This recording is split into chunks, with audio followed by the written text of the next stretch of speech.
उज्ज्वल निकम यांची राष्ट्रपती राज्यसभा खासदार म्हणून झालेली आहे, काय तुमची प्रतिक्रिया? मला अतिशय आनंद आहे की अतिशय नामवंत विधिज्ञ आणि ज्यांनी अनेक केसेस देशाकरता आणि देशाच्या शत्रूविरुद्ध लढवल्या, अतिशय यशस्वीपणे लढवल्या आणि त्यांच्या प्रयत्नातून अनेक दहशतवादी, आतंकवादी आणि गुन्हेगार यांना शिक्षा मिळाली, असे ॲडव्होकेट उज्ज्वल निकम यांना भारताच्या राष्ट्रपतींनी राज्यसभेवर नमित केलेलं आहे।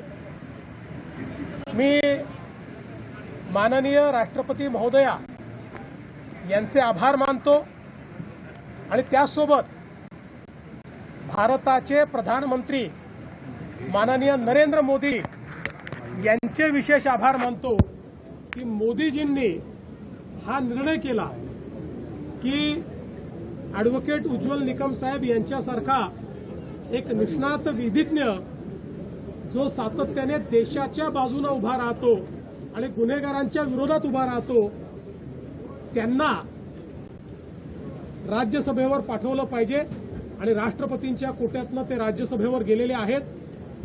मी श्री उज्ज्वल निकम साहेब यांचं मनापासून अभिनंदन करतो, त्यांचे या ठिकाणी त्यांनी केलेल्या कार्याबद्दल आभार मानतो आणि भविष्यातही देशाच्या संसदेपासून तर देशाच्या न्यायपालिकेपर्यंत राष्ट्रभक्तीच्या भावनेने ते अशाच प्रकारे देशाच्या आणि समाजाच्या शत्रूंच्या विरुद्ध लढत राहतील, अशा प्रकारची अपेक्षा व्यक्त करतो। हिंदी में बताएं, उज्ज्वल निकम इनकी प्रेसिडेंट नॉमिनेट। भारत के प्रधानमंत्री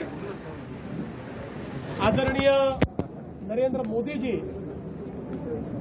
और महामहिम राष्ट्रपति श्रीमती द्रौपदी मुर्मू जी, इनका मैं बहुत आभार व्यक्त करता हूं कि उन्होंने उज्ज्वल निकम जी जैसे एक देश के लिए, समाज के लिए लड़ने वाले अधिवक्ता को भारत की राज्यसभा पर नमित किया। हम सब लोग जानते हैं कि देश में आतंकवाद के खिलाफ और समाज विघातक कृत्य करने वाले अपराधियों के खिलाफ सरकार के वकील के रूप में, समाज के वकील के रूप में उज्ज्वल निकम जी ने काम किया और उनके कारण देश और समाज के कई दुश्मनों को सजा मिली। ऐसे एक देशभक्त अधिवक्ता को राष्ट्रपति जी के माध्यम से राज्यसभा में लाना, ये बहुत महत्वपूर्ण बात है और प्रधानमंत्री जी हमेशा जो राष्ट्रभक्त लोग हैं उनके पीछे खड़े होते हैं, यही इसी बात का एक परिचायक है। मैं उज्ज्वल निकम जी को भी बहुत बहुत शुभकामनाएं देता हूं और संसद से लेकर तो न्यायालय तक वो लगातार देश के लिए और देश के दुश्मनों के और समाज के दुश्मनों के खिलाफ लड़ते रहेंगे, ऐसी अपेक्षा व्यक्त करता हूं। जनसुरक्षा कायदा अत्यावश्यक एक कायदा महाराष्ट्रामध्ये अनेक वर्षानंतर आता कुठेतरी होण्याची मार्गी लागला आहे। मला अतिशय आनंद आहे की जनसुरक्षा कायदा हा दोन्ही सभागृहांनी मंजूर केलेला आहे। मी यापूर्वी देखील सांगितलं, या कायद्याच्या संदर्भात मोठी लोकतांत्रिक प्रक्रिया आपण केली। 25 लोकांची संयुक्त चिकित्सा समिती बनवून सर्व पक्षीय नेत्यांच्या समोर कायदा मांडला, क्लॉज बाय क्लॉज त्याच्यावर चर्चा केली। समितीने त्या ठिकाणी जी काही सूचना दिल्या त्या सूचना आपण इन्कॉर्पोरेट केल्या। समितीचा रिपोर्ट एकमताने आला, एकही डिसेंट नोट त्या रिपोर्ट नाही।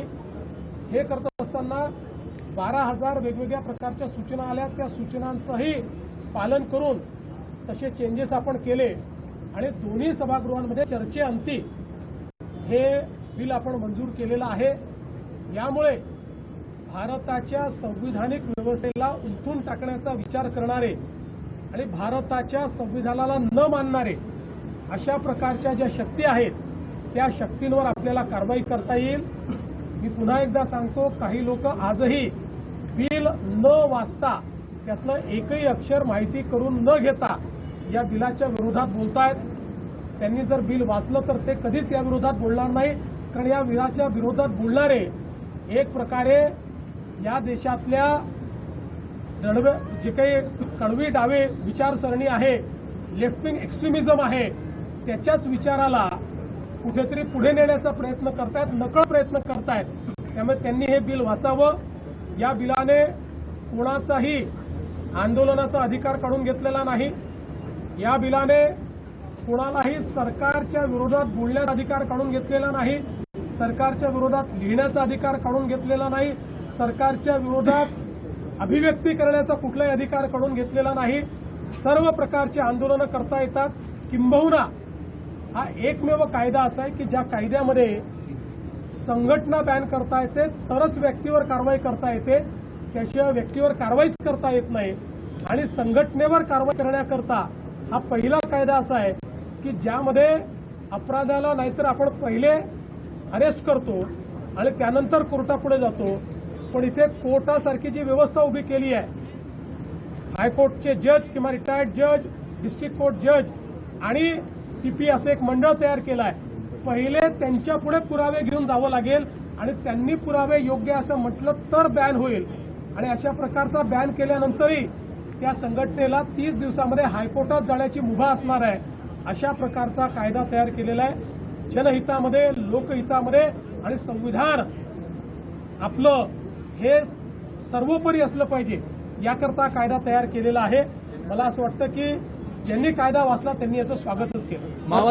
देवेंद्र सीजीआई ने बोला है सुधार की जरूरत है क्योंकि अंडर ट्रायल कई सालों तक चलता है और उसके बाद उसे निर्दोष बरी हो जाते हैं. देखिए, माननीय जो सीजीआई साहब हैं, इनकी बात बिल्कुल सही है. हमारे क्रिमिनल जस्टिस सिस्टम में तेजी आने की आवश्यकता है और मैं ऐसा मानता हूँ इसी के चलते 100 साल से भी ज़्यादा बाद समय के अंतराल के बाद मोदी जी की सरकार ने और हमारे गृह मंत्री अमित भाई शाह इन्होंने नए कानून लाए हैं. इन 3 नए कानूनों ने भारतीय न्याय संहिता, भारतीय नागरिक सुरक्षा संहिता और भारतीय साक्ष्य संहिता, इन्होंने क्रिमिनल जस्टिस सिस्टम को पूरे तरीके से बदलने का प्रयास किया है और क्रिमिनल जस्टिस सिस्टम में ट्रांसपेरेंसी और तेजी दोनों इस कारण आने वाली है. और मुझे लगता है कि एक और कानून है, दूसरी ओर व्यवस्था है और तीसरी ओर जो कोर्ट्स है, कोर्ट्स भी धीरे धीरे इस सिस्टम को अपनाएंगे तो इसमें तेजी आएगी. माओवादी विचारांचे काही लोक जे आहे ते यापूर्वी पाहिलं आपण, त्यांच्यावर कारवाई करणं शक्य होणार आहे. आणि माओवादी विचारांचे काही लोक गांधीवादी संस्थांमध्ये सुद्धा गेल्याचे वर्ध्यामध्ये महात्मा गांधी आंतरराष्ट्रीय विद्यापीठ असेल किंवा इतर ज्या संस्था आहेत, कारवाई होईल. जे काही माओवाद्यांचं संविधान मी वाचून दाखवलं, त्या संविधानामध्ये त्यांनी त्यांच्या केडरला दिलेला एक प्रकारे हा संदेशच आहे किंवा हे टार्गेट आहे की लोकशाहीवादी संस्थांमध्ये शिरायचं आणि मग त्या ठिकाणी अराजकता तयार करायची, हे त्याचं मॅन्डेट आहे. त्यामुळे अशा कुठल्या संस्थेमध्ये ते शिरले आहेत त्याची माहिती घेतली जाईल आणि कायदेशीर कारवाई केली जाईल. हिंदी में सर यही बताइए, माओवादी विचार जिस तरह से कुछ संस्थाओं में घुसा है, गांधीवादी विचार संस्थाओं में माओवादी विचार घुसने की इसके पहले जानकारी थी, इस पे कार्रवाई नए कानून के तहत होगी. देखिए, अर्बन माओवाद ये पिछले कुछ वर्षों में सोच समझकर इसको बढ़ावा दिया गया. जब ये ध्यान में आया कि अब जंगल का केडर समाप्त हो रहा है, उस समय एक स्ट्रैटेजिकल चेंज माओवादियों ने किया और उन्होंने तय किया कि चाहे वो शिक्षा संस्थान हो, यूनिवर्सिटीज़ हो या अलग अलग प्रकार की संस्थाएं हो, इसके अंदर प्रवेश लेकर और वहाँ पर जो संविधान का राज है उसको धीरे धीरे समाप्त करना और वहाँ पर अराजकता का राज तैयार करना, एक बहुत सोची समझी माओवादी स्ट्रैटेजी है और इसके लिए उन्होंने अर्बन केडर तैयार किया हुआ है. लोकशाही मराठी ऐका, पहा, जागरूक रहा.